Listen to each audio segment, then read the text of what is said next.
Welcome to this session. देखिए, कल मैंने एनपीए के बारे में एक वीडियो डाला हुआ था, तो आप सभी ने उसके बहुत ही प्यार किया, उसके लिए बहुत बहुत धन्यवाद आप सभी का। ठीक है, अब इस वीडियो में हम देखेंगे एनपीए का ही हम टॉपिक आगे बढ़ाएंगे कि एनपीए के बारे में समझ लिया था क्या होता है, इंडिया का करंट स्टेटस क्या है, किसकी सरकार में सबसे ज़्यादा एनपीए बढ़ा है, ठीक है, और किस में कितना था, सब आरबीआई की रिपोर्ट से हम लोग सारे चीज़ को कवर कर चुके हैं। अब इस वीडियो में हम देखेंगे कि रीजन क्या है, उसके कॉजेस क्या है एनपीए के बढ़ने का।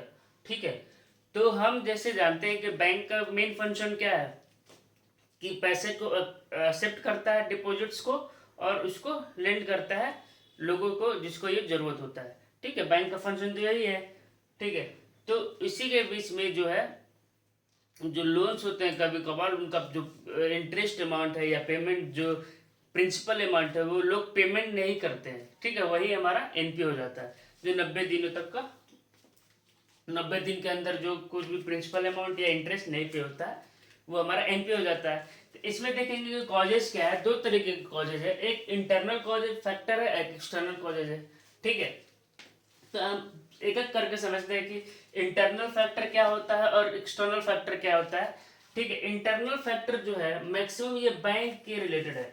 ठीक है, ये बैंक उसको कंट्रोल कर सकता था बट उसको कंट्रोल नहीं किया, जिसके कारण ये एनपीए राइज हो गया। और एक्सटर्नल फैक्टर वो फैक्टर है जो बैंक के कंट्रोल में नहीं था।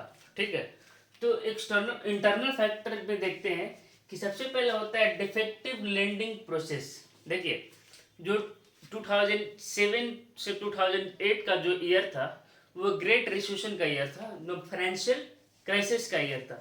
ठीक है, इसमें बहुत सारे देश के जो इकोनॉमी पूरी तरीके से गिर गया था। ठीक है, मार्केट में कोई भी डिमांड नहीं था, मतलब जो मार्केट है पूरी तरीके से फॉल हो गया था। तो उस समय जो इंडिया था उसका जो इमर्जिंग था वो बहुत तेजी से हो रहा था। ठीक है, यहाँ के जो है जीडीपी 7-8% से इंक्रीज कर रहे हैं। ठीक है, तो सबको लगा कि इंडिया अब डेवलपिंग से डेवलप्ड हो जाएगा धीरे धीरे। इसलिए तो बैंकिंग जो बैंक था उनका काम क्या है, पैसे को लेंड करना ताकि ज़्यादा से ज़्यादा प्रॉफिट कमा पाए। तो जो बैंक जो थे वो बहुत सारे लोगों को लोन देने लगे विदाउट कोई प्रॉपर डॉक्यूमेंट भी नहीं है, कोई प्रॉपर चेक किए बिना भी वो ज़्यादा से ज़्यादा लोगों को लोन देने लगे। तो जब ज़्यादा से ज़्यादा लोगों को लोन देने लगे, ठीक है, तो उसी के कारण उनका जो है 2007 और 8 में जो एनपीए है बहुत तेज़ी से बढ़ने लगा था। ठीक है, क्योंकि वो कोई डॉक्यूमेंट नहीं लिए। ठीक, और लेकिन ये क्या था, ग्रेट फाइनेंशियल क्राइसिस था, पूरा मार्केट डाउन हुआ था। फिर जैसे जैसे ये आगे बढ़ता है तो बैंक को ये रियलाइज होता है कि जो लोगों को उन्होंने पैसा दिया है वो सारा का सारा पैसा वो उनका डूब जाएगा। ठीक है, और उनके पास कोई डॉक्यूमेंटेशन भी नहीं था। तो इस कारण से जो है एनपीए जो पहला डिफेक्टिव लेंडिंग प्रोसेस के कारण ही कम हो गया था। ठीक है, 2007 और 8 के समय। ठीक, देखिए, कोई भी बैंकिंग का जो पैसा प्रोवाइड करता है लोगों को, वो तीन मतलब जो बैंकिंग का जो फंक्शन है वो तीन चीज़ों पे डिपेंड करता है, उसका जो प्रिंसिपल्स है वो तीन होते हैं। पहला होता है सेफ्टी, दूसरा लिक्विडिटी एंड तीसरा प्रॉफिटेबिलिटी। ठीक है, कोई भी ये सारे बैंक क्या है, कमर्शियल बैंक है। कमर्शियल बैंक का काम क्या है, ज़्यादा से ज़्यादा प्रॉफिट कमाना।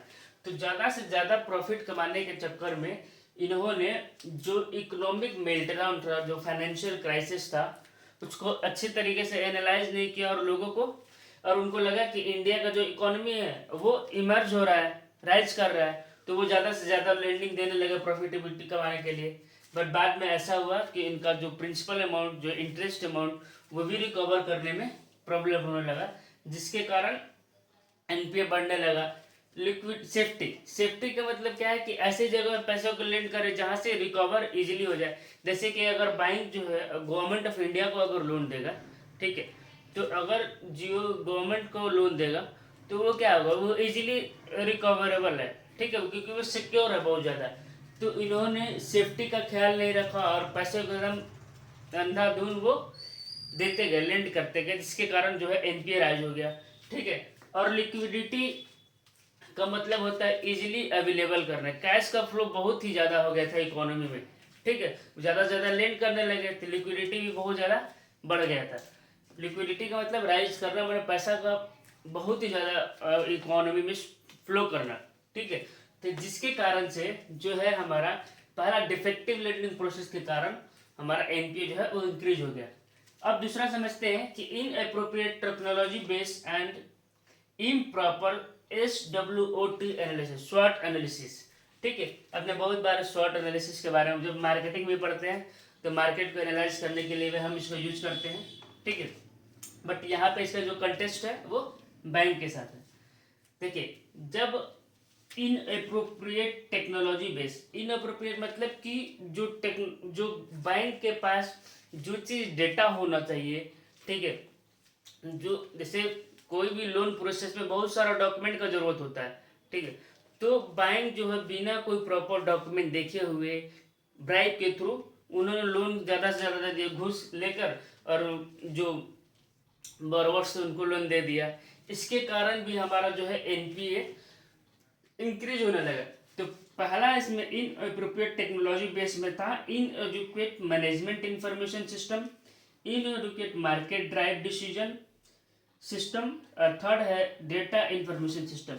मतलब बिना मार्केट को अच्छे तरीके से ध्यान एनालाइज करते हुए इन प्रॉपर डॉक्यूमेंटेशन होने के बाद भी बैंक जो कमर्शियल बैंक था वो लोगों को ज़्यादा से ज़्यादा लोन दिया, जिसके कारण जिसका जो कारण है जो हमारा एनपीए है बहुत ही ज़्यादा बढ़ने लगा। जैसे कि मैंने आपको बताया था कि उस समय यूपीए की सरकार थी 2007-8 के आसपास, तो 5 लाख करोड़ एनपीए हो चुका था। ठीक है, और SWOT एनालिसिस का मतलब होता है strength, weakness, opportunity and threat. मतलब कि बैंक को वो अपना खुद का इंट्रोस्पेक्शन करना चाहिए था और मार्केट को अच्छी तरीके से एनालाइज करना चाहिए था कि हमें कहाँ पर पैसा ज़्यादा देना है, कहाँ पर पैसा कम देना है, कौन सा अपॉर्चुनिटीज़ है कि ज़्यादा से ज़्यादा लेंडिंग किया जाए और ज़्यादा लेंडिंग करेंगे, और कहाँ पर ऐसा थ्रेट है, ये सारे चीज़ को इसको एनालाइज करना चाहिए था बैंक को। इंटरनल भी देखना चाहिए था और मार्केट को भी। तो इसी को हम SWOT एनालिसिस बोलते हैं, जो मैंने नीचे लिखा हुआ है strength, weakness, opportunity and threat. ठीक है, ये दोनों होना चाहिए था, बैंक खुद का भी देखना चाहिए था और मार्केट था उसको भी देखना चाहिए कि क्या मेरा बैंक को देखना चाहिए था मेरा स्ट्रेंथ क्या है, हम कौन सा लोन हम इजीली दे सकते हैं, या कौन से वो सारा प्रोस्पेक्टिव्स को देख के बैंक को लोन देना चाहिए था। ठीक है, तो इस कारण से भी हमारा एनपीए जो है वो इंक्रीज हुआ इन अप्रोप्रिएट टेक्नोलॉजी बेस के कारण।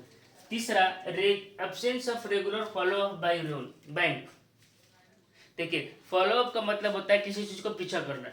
तो बैंक जो है वो लोन दे दिया और वो भूल गया।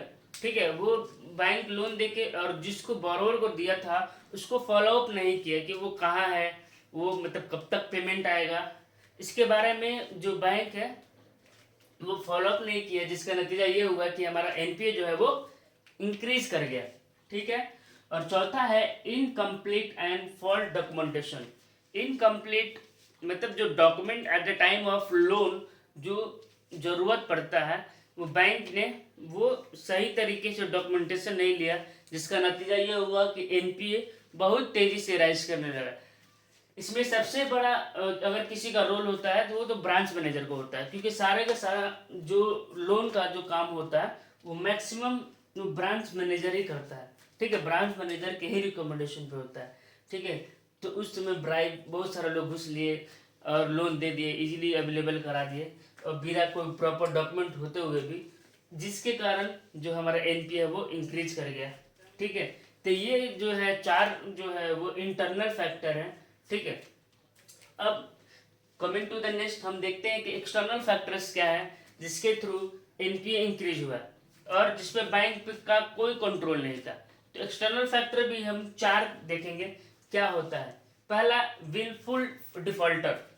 विलफुल डिफॉल्टर नाम से आपको लग रहा है कि वो आदमी जिसको पेइंग कैपेसिटी है कि वो इंटरेस्ट प्रिंसिपल जो अमाउंट है वो पे कर सकता है, बट वो पे नहीं करना चाहता है। ठीक है, तो विलफुल उसके इच्छा के अकॉर्डिंग है, मतलब कि वो उसके पास इतना अवेलेबल बैकअप है, एसेट्स है कि वो उस एसेट्स को सेल करके बैंक का जो पैसा वो इजीली चुका सकता है, बट उसने ऐसा नहीं किया। उसको हम लोग बोलते हैं विलफुल डिफॉल्टर बोलते हैं।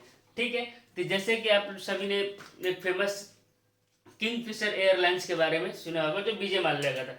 तो वो पेमेंट कर चुके थे, लेकिन उन्होंने ऐसा नहीं किया और वो सारा का सारा पैसा लेके यहाँ से फ्रीडम है, मतलब यहाँ से भारत से वो चले गए।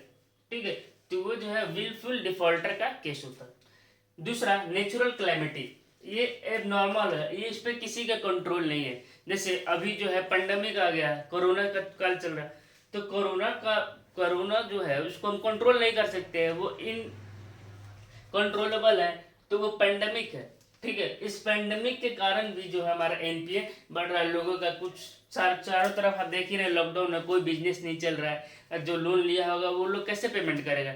पिछले 1.5 साल से लगभग जो लॉकडाउन है, कोरोना के कारण लोग परेशान हैं, किसी का बिजनेस नहीं चल रहा है, तो वो लोग कैसे उस समय पेमेंट करेंगे। तो आपको समझ में आ गया होगा कि पेंडेमिक जो हमारा एक्सटर्नल फैक्टर है। ठीक है, अब बारिश होने लगा, सूखा हो गया, बाढ़ आ गया, तो ऐसे जगह से जो है एनपीए का भी इम्पैक्ट पड़ता है, लोग उन लोगों को पेमेंट नहीं कर पाते हैं। लाइक अगर आप समझ लें कि अगर बाढ़ आ गया किसी एरिया में, तो क्या होगा, वहाँ का जो फसल से जो भी कल्टीवेशन वो सारा का सारा रूल हो जाएगा, खराब हो जाएगा, डिस्ट्रॉय हो जाएगा। तो लोग उसको सेल ही नहीं करेंगे, पैसा ही नहीं आएगा, इनकम नहीं आएगा। इनकम नहीं आएगा तो वो पेमेंट कैसे करेंगे, रीपेमेंट नहीं कर पाएंगे, जिसके कारण जो है एनपीए है बढ़ते जाएगा। तीसरा, इंडस्ट्रियल सिकनेस।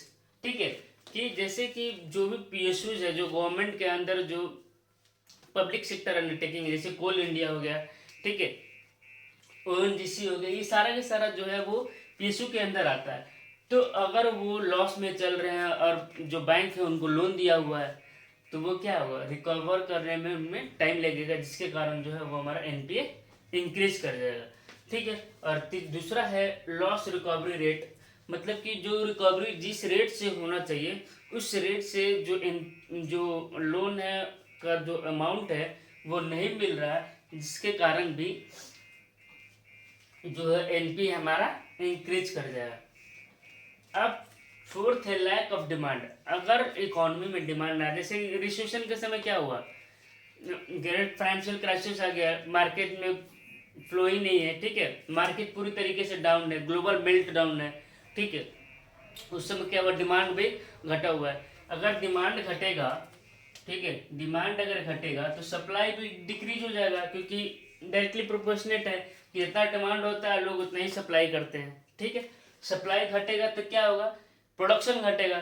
ठीक है, प्रोडक्शन घटेगा तो प्रॉफिट डिक्लाइन होगा। ठीक है, अब यहाँ से प्रोडक्शन भी घटेगा तो एम्प्लॉयमेंट भी, अनएम्प्लॉयमेंट बढ़ते जाएगा, बेरोजगारी बढ़ते जाएगा। समझ में आ गया, यहाँ से प्रॉफिट भी डिक्लाइन होने लगेगा। प्रॉफिट डिक्लाइन हो जाए तो लोगों को पैसा ही नहीं रहेगा कि वो रीपेमेंट करे। अगर रीपेमेंट नहीं करेंगे तो एनपीए जो क्या होगा वो इंक्रीज कर जाएगा। तो डिमांड से भी बहुत बहुत बहुत ज़्यादा इम्पैक्ट पड़ता है एनपीए पे। ठीक है, तो एनपीए यहाँ पे इंक्रीज कर जाएगा। तो ये इतने सारे फैक्टर हैं जिसके थ्रू जो है वो हमारा एनपीए है वो इंक्रीज करता है। ठीक है, तो ये एक्सटर्नल और इंटरनल आपको होप कि आपको सभी को आप अच्छी तरीके से समझ में आ गया होगा। अब आने वाले वीडियो में एक और वीडियो इस एनपीए पे बनाएंगे, जिसपे हम ये देखेंगे कि इकोनॉमिक इम्पैक्ट क्या पड़ा इस एनपीए के बढ़ने के कारण। ठीक है, और गवर्नमेंट कौन सा स्टेप्स ले रहा है, कौन सा एक्शन लिया है, ताकि जो एनपीए है वो आपको कंट्रोल हो पाए, एनपीए जो बढ़ रहा है उसको कंट्रोल किया जाए। अभी एनडीए की सरकार में आपको पता ही है कि 3 टाइम्स बढ़ गया है, 18 लाख करोड़ रुपए। समझ रही है, बहुत ही बड़ा अमाउंट होता है किसी भी देश के लिए। अगर वो सारा का सारा जो है अगर रिकवर हो जाए तो हम एक प्रोजेक्ट के लिए उस पेमेंट को अलॉट कर सकते हैं, इतना पैसा है। होप कि आपको ये समझ में आया होगा, और वीडियो को ज़्यादा से ज़्यादा शेयर करें लोगों को, ताकि सभी लोगों तक ये पहुँचे और जो है उससे मुझे मोटिवेशन मिलती रहेगी। ठीक है, तो इस वीडियो में बस इतना ही। Thank you so much.